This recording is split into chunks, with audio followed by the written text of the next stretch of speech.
Idols have been climbing up the pecking order for the past few years in the world of punk music. They're from the UK, but since 2017, with their breakout debut album, many people have been looking to them as being one of the best punk bands around at the moment, and they kind of just really shot into the limelight instantly and have been getting lots and lots of attention for a few years now, and the consistency of their releases has been pretty impressive, I must admit. 2017, 2018, and now we're in 2020, 3 albums in quick succession. They're really here to make a ruckus, make a lot of noise, and be heard, and show people that they're not going away anytime soon. I've been liking what Idols have done since 2017, their debut album, as much as it has kind of grown off me a little bit, to be honest. It doesn't hit me as hard as it used to, but the track Mother is still fantastic and still makes me chuckle with the lyrics. I was more impressed actually with Joy as an Act of Resistance, because I feel as though they kind of honed in the lyrics on that album, had a bit more of a focus with the tracks. There were some really interesting lyrical themes,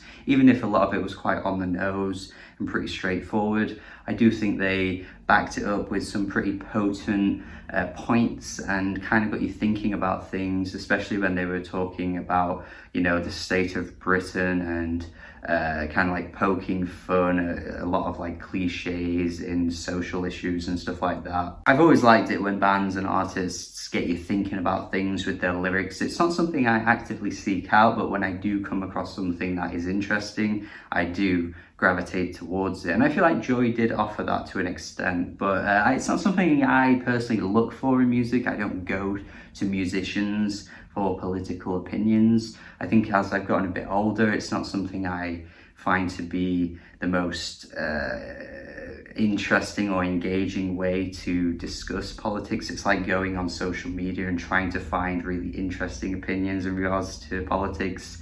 It's not always the best way to go. Probably an age thing, because when I was like 17, 18, I lived for that kind of shit, but not so much these days. And Idols have kind of been caught under a little bit of fire over the past 6-ish months for a few reasons. One of the main ones being that, you know, they're often quite silent when it comes to actual political issues. They don't really speak up on social media about things, and whether or not you believe anyone has to do that is up to you. But I guess the issue with Idols is that, you know, they're very politically charged and they're not exactly very good at practicing what they preach. A more recent issue has been how they don't really book female acts on their lineups when they tour and do gigs, which again is kind of going against what they say. Whether or not I think that's a huge issue is really kind of up for debate, because I don't think it's really fair to put the entire blame on Idols, considering I don't think they have the full 100% control of that kind of stuff. And surely they're not the only band around right now that don't book female acts on their lineups. I think this is just something that people are kind of just nitpicking at, to be honest, but people are getting a bit frustrated because, again, it's the practice what you preach type thing. They're very political in their lyrics, but when it actually comes to, you know, activism, they're not really as active. The issue this time around for me with this album actually runs a bit deeper than that, though, because I've always had the opinion that you don't have to agree with an artist's politics, you know, in the music, just to like the music. I feel like you can disagree with something but still think the music is good. That's how I personally feel. But what I always want is just the way you're expressing your opinions to be interesting and engaging and have a lot of meaning behind it, have a lot of weight behind it, have some importance, some value.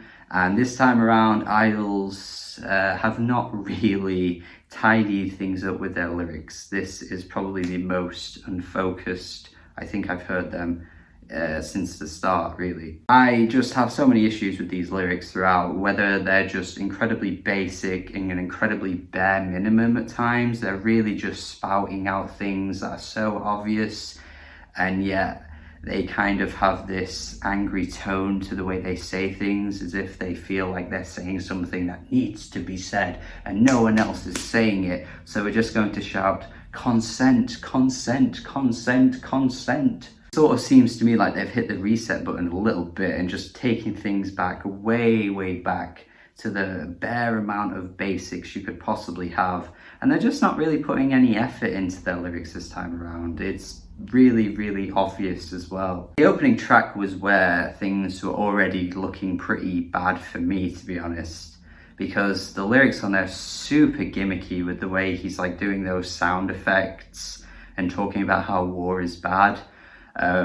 Yes, okay, we know. I just kind of have to question how much effort even went into this song. Like, Jesus Christ, the lyrics on here are just so dumbed down. Like, it's, I don't know, it's like an idiot's guide to basic politics. And I have seen some people say that, you know, it doesn't really matter that some of the lyrics that they put out there are a bit simple, because it's the fact that they're just kind of raising issues and the way they sort of present them as well, with these kind of like ferocious punk songs, that it doesn't necessarily matter that the lyrics might not be up to scratch. But I think for me, I don't necessarily feel the same way. And I kind of feel similarly with a lot of punk music anyway. Like even bands like Sex Pistols, for example, I don't think really many of their lyrics were ever that impressive, but they've always been heralded as this hugely important political band. And I don't necessarily see the hype in that sense. I think with today's political climate and how everything is just so polarizing and social media is just heightening it to ridiculous degrees, that I think statements that are really just kind of simple don't really cut it anymore. It just kind of becomes a bit slogany, it becomes a bit catchphrasy, it just doesn't really have any weight to anything really. Mr. Motivator was one of the singles. I still to this day could not tell you what on earth Joe is singing about on this track. The lyrics here, I'm dumbfounded listening to what he's saying. He's just throwing out all these similes. None of them are funny. There's not even one funny line in this track. I cannot find one. And he brings up fucking Joe Calzaghe, brings up David Attenborough, he mentions Trump. Like, all of these things you could maybe make into a funny little haha joke, and yet there isn't any of them. The way he stretches his voice on the chorus too, let's seize the day. It's like, nah, you can't sing that way. It reminds me of his contribution on the Streets mixtape, which people have completely forgotten about, by the way, at this point.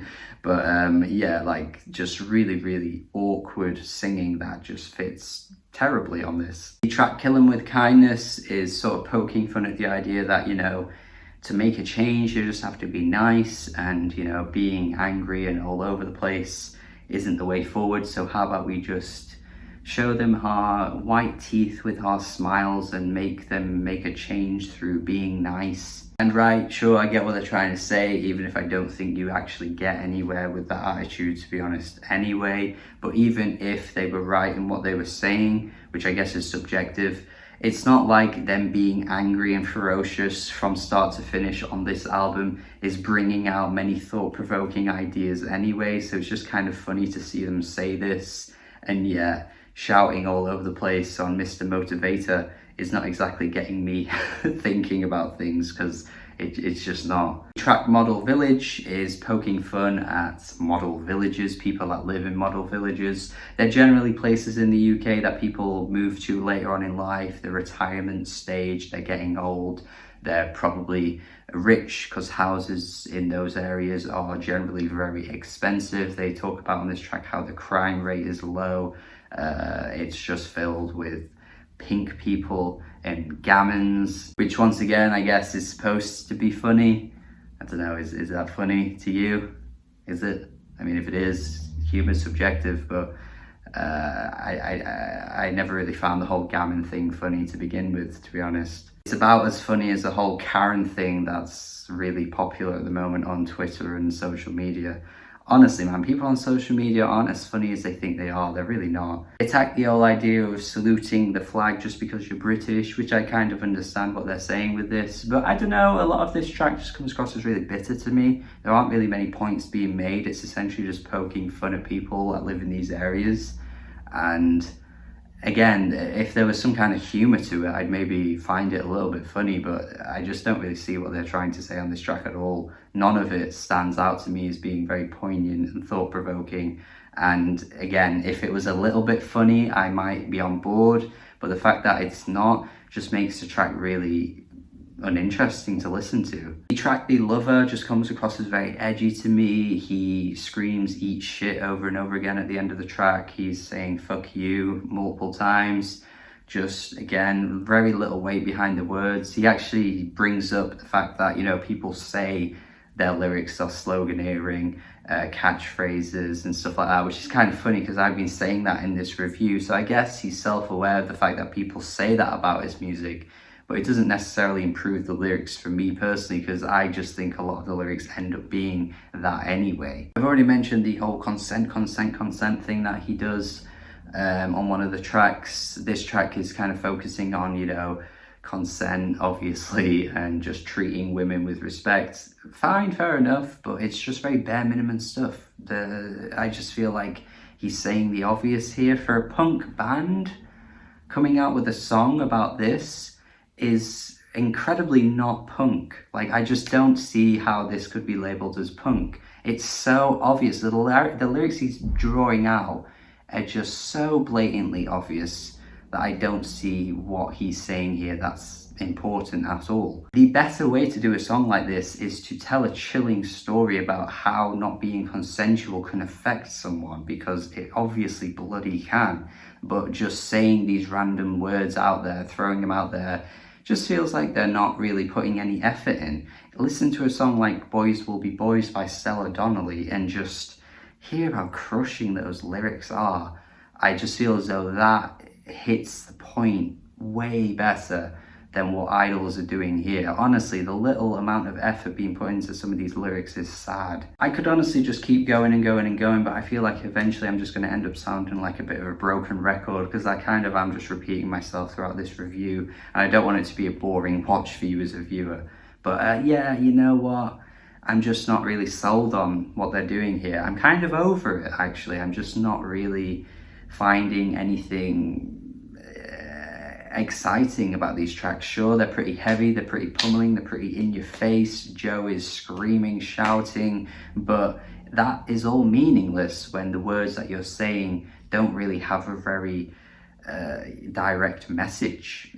You need more than just shouting. You actually need to say something that is important, and a lot of the time I don't think they are. You can generally agree with what they're saying, because they are saying agreeable things on this album, but it's how they're saying it that's the issue, and that is equally as important as the message you're presenting it. How you say it and what you're saying needs to go hand in hand, because if they don't, then it ends up being like this, and that's just how I personally feel. I think I've got to go a 4.5 out of 10. Generally, on the lyrical level, I'm just getting irritated throughout listening to this, and that's not really what I wanted from Idols, because it's kind of the opposite of what their last album did for me. Hopefully you enjoyed this review though, and hopefully you can understand my perspective. If you're a big fan of this album, definitely let me know your thoughts in the comments. I'd love to hear what you think. If you disagree, if you agree, that would be great. Thank you for watching this review. Subscribe if you haven't already. Have a good day, and goodbye.